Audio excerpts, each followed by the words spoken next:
You know, when I started this, I thought in 1 hour and giving 15 minutes or 10 minutes to each person, what can be achieved?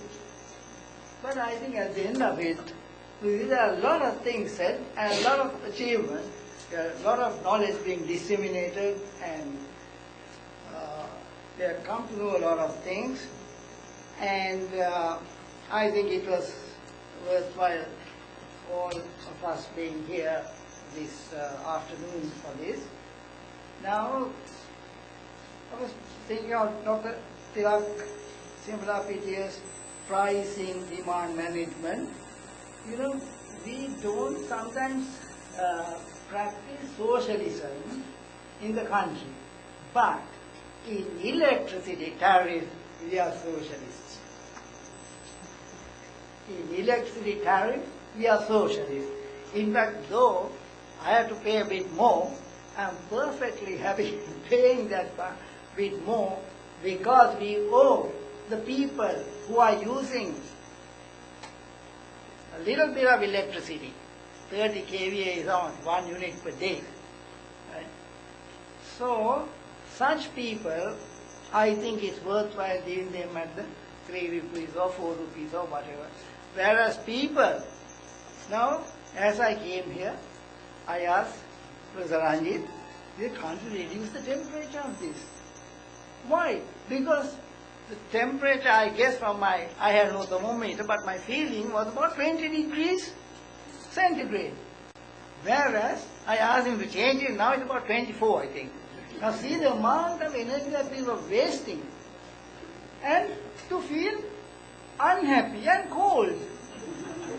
So sometimes we use a lot of electricity for our comfort and discomfort, and why not allow the other people to read something, give some electricity free? That's why I said we have socialism in electricity. The thing is, when we get used to something, even our salary, you get used to a salary, you have a lifestyle. You increase it to twice, still, then you will readjust it, and still it's not enough. Like earlier salary was not enough, now double the salary is not enough. So I think there is a limit. Of course, if you go to Buddhist philosophy, I have a friend who is the Buddhist priest, who is the head of department of the Department of Sinhala in Columbia University. As he says, I do not know how to give the sermon, you know, people want, when they have more, they want a bit more, or a lot more. But our systems, now we want so much of light. And I don't know how many of you have realized that 2 lux you can read a book.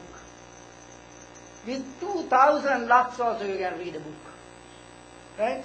So, when we were kids with that oil lamp, with 2 of less than 10 lux we were studying. We also entered the universities and so on.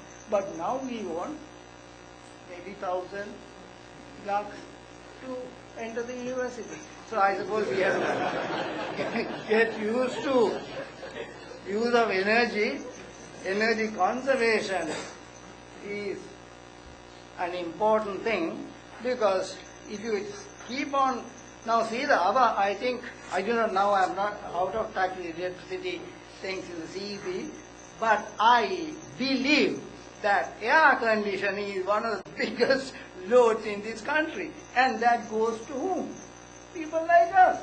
I think might as well pay 50 rupees on a unit. And don't allow those people who are not using that for this kind of comfort to pay for that. So that's, I think I agree with him. Maybe disagreeing means only in words, you see, I might even agree with you, but the philosophy for the tariff, when I was young, when my professor taught me, he said, if you use more and more units, the cost comes down per unit. It's only when people realize in the 70s that the energy is limited in the world that it got reversed. That more you use, the more you pay. See, the philosophy has changed, depends on availability. So I told you I take quite a long time, so let me not go on like that.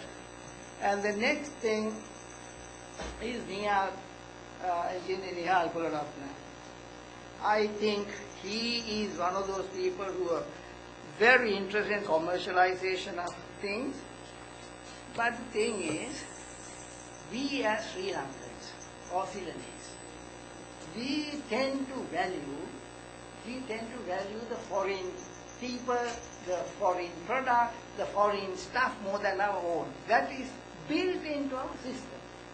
That is why SLIT, we can award degrees, but we have degrees of other universities, foreign universities, being granted from SLIT. Why? Because ours is a kind of commercial establishment, like though we are like a university, we don't get any money from the government, so we look into the psychology of people and they say, oh, my child got a degree from a foreign university, go at SLIT, they feel better. So why not support that? So this kind of thinking is what is wrong. We produced the traffic lights, digital traffic light system in 1990s. When we were paying 2 million rupees for each four-way junction, we could do it at 500,000 rupees, but with 250,000 rupees profit, we sold, Arthur Clarke Institute sold traffic light systems to municipality and RDA for 750,000. Whereas the foreign one was 2 million and over. But after some time, they still preferred the 2 million. And we stopped, both University of Moratuwa and Arthur Clarke Institute, they stopped producing the traffic lights. And in fact, we could easily do that, in fact even less than that. So that our attitudes also must change, but we were doing very well. But see, the patenting system is all weighed against the countries like us. To get an international patent, how much does it cost? Thousands of dollars, right? Not just thousands, it may be minimum is about $12,000 at that time, I can remember. So you don't spend. But what do the people in the US do? They take neem, or what's that leaf? The neem, kohamba. They wanted to patent kohamba leaf or kohamba. But fortunately India stepped in and stopped it. And goraka. Now you know the price of goraka. It's very expensive because it's a health food, and now they want to patent that. See the kind of things that they do, and we, because of this patenting system,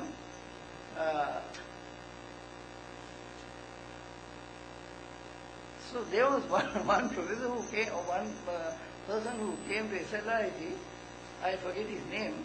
So they have this copyright. He has a thing called copy left. Open source. Now, for instance, if you take the computer, the languages and so on, that on copyright, somebody is this, that and the other. Open source, they are open, anybody can develop. So he says, copy left. So I think we must think of some copy left also for our development, not allow US to patent goraka and kohamba.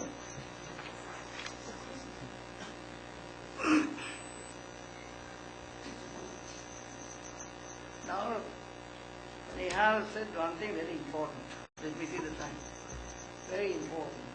He said, what do you know and what can you do? Now, in my time, fortunately, right, that period of what do you know time. Because I may not have been very good at doing things, but what do you know? When I graduate with the first class, I can get a job. I got a job in the CEB, I can get a job in the railway, I got the Commonwealth Scholarship, I got the Fulbright Scholarship. Whatever I want, I get it. Right? They didn't ask me, can you run an induction motor or reverse an induction motor? They never asked me. They just took for granted, well, I have first class.